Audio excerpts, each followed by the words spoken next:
और दोस्तों San electronic में आपका स्वागत है। दोस्तों आज अपने पास में एक सीलिंग फैन आया हुआ है और ये जो आपको सीलिंग फैन दिखाई दे रहा है ये उषा कंपनी का।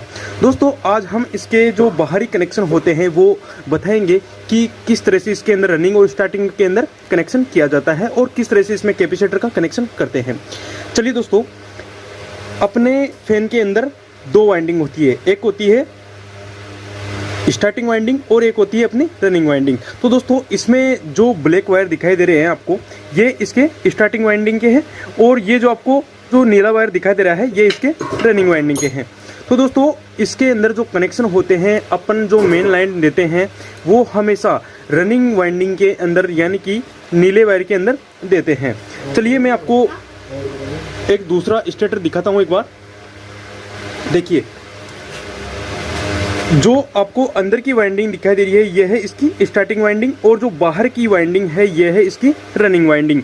तो दोस्तों इसमें जो हम कनेक्शन करते हैं या फिर हम मेन लाइन देते हैं यानी कि न्यूट्रल और फेस जो देते हैं वो हम बाहर की वाइंडिंग के अंदर यानी कि रनिंग वाइंडिंग के अंदर देते हैं। चलिए अब दोस्तों अपना जो मेन मुद्दा था वो ये था कि अपने सीलिंग फैन के बाहरी कनेक्शन कैसे करते हैं। चलिए अब हम क्या करते हैं कि अपने सीलिंग फैन के अंदर टोटल 4 वायर हैं। तो हम क्या करेंगे कि एक वायर जो अपना स्टार्टिंग वाइंडिंग का लेंगे और एक वायर लेंगे हम रनिंग वाइंडिंग का लेंगे। तो इस तरह से रनिंग और स्टार्टिंग वाइंडिंग का एक एक वायर लेना है और इस तरह से कॉमन कर देना है। अब दोस्तों अपना जो जिसको हमने कॉमन बनाया था उसके ऊपर हम डायरेक्टली एक न्यूट्रल या फिर फेस का वायर दे देते हैं। चलिए हमने इसको कॉमन कर लिया है। अब अपने पास में 2 वायर बच गए। देखिए एक अपना स्टार्टिंग वाइंडिंग का बच गया और एक रनिंग वाइंडिंग का बच गया। तो दोस्तों हम क्या करेंगे कि इसके ऊपर कनेक्शन देना होता है अपने कैपेसिटर। अब दोस्तों हमने एक वायर कैपेसिटर का जो स्टार्टिंग वाइंडिंग निकली हुई होती है उसके साथ में जोड़ दिया है और एक रनिंग वाइंडिंग के साथ में जोड़ दिया है और अपने पास में एक रनिंग और स्टार्टिंग वाइंडिंग का हमने कॉमन कर दिया है। अब दोस्तों इसके बाद में हमने इतना काम कर लिया है। अब इतना काम करने के बाद में दोस्तों हम जैसे ही न्यूट्रल और फेस देते हैं अपनी रनिंग वाइंडिंग के ऊपर तो अपना जो ऊपर का जो शाफ्ट है वो इस तरह से घूमना चाहिए, यानी कि इस तरह से घूमना चाहिए। चलिए हम इसके ऊपर सप्लाई देते हैं। अगर ये इस तरह से घूमता है तो ये समझो कि अपना फैन एकदम सही है।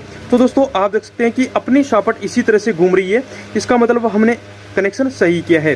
तो दोस्तों आप देख सकते हैं कि अपना फैन इसी दिशा में घूम रहा है, यानी कि जैसे ही हम अपने फैन को नीचे रख देते हैं, नीचे रखने के बाद में अपना जो मोटर का शाफ्ट होता है वो इस तरह से घूमना चाहिए, यानी कि अपनी जो घड़ी होती है घड़ी की उल्टी दिशा में अपना फैन की शाफ्ट घूमेगी तो ये समझो कि अपना फैन एकदम उल्टा घूम रहा है।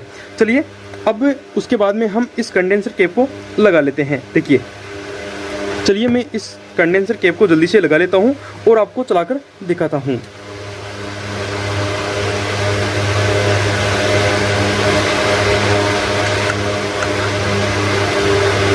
देखिए हमने इसका कनेक्शन कर लिया है।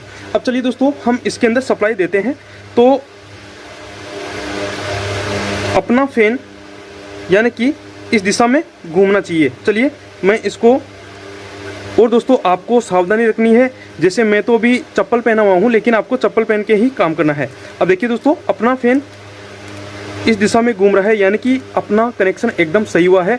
और जो हमने सप्लाई दी है दोस्तों न्यूट्रल और फेस की जो सप्लाई देते हैं वो हमेशा रनिंग वाइंडिंग के ऊपर या फिर यूं कहूँ कि अपने नीले वायर के ऊपर ही सप्लाई दे।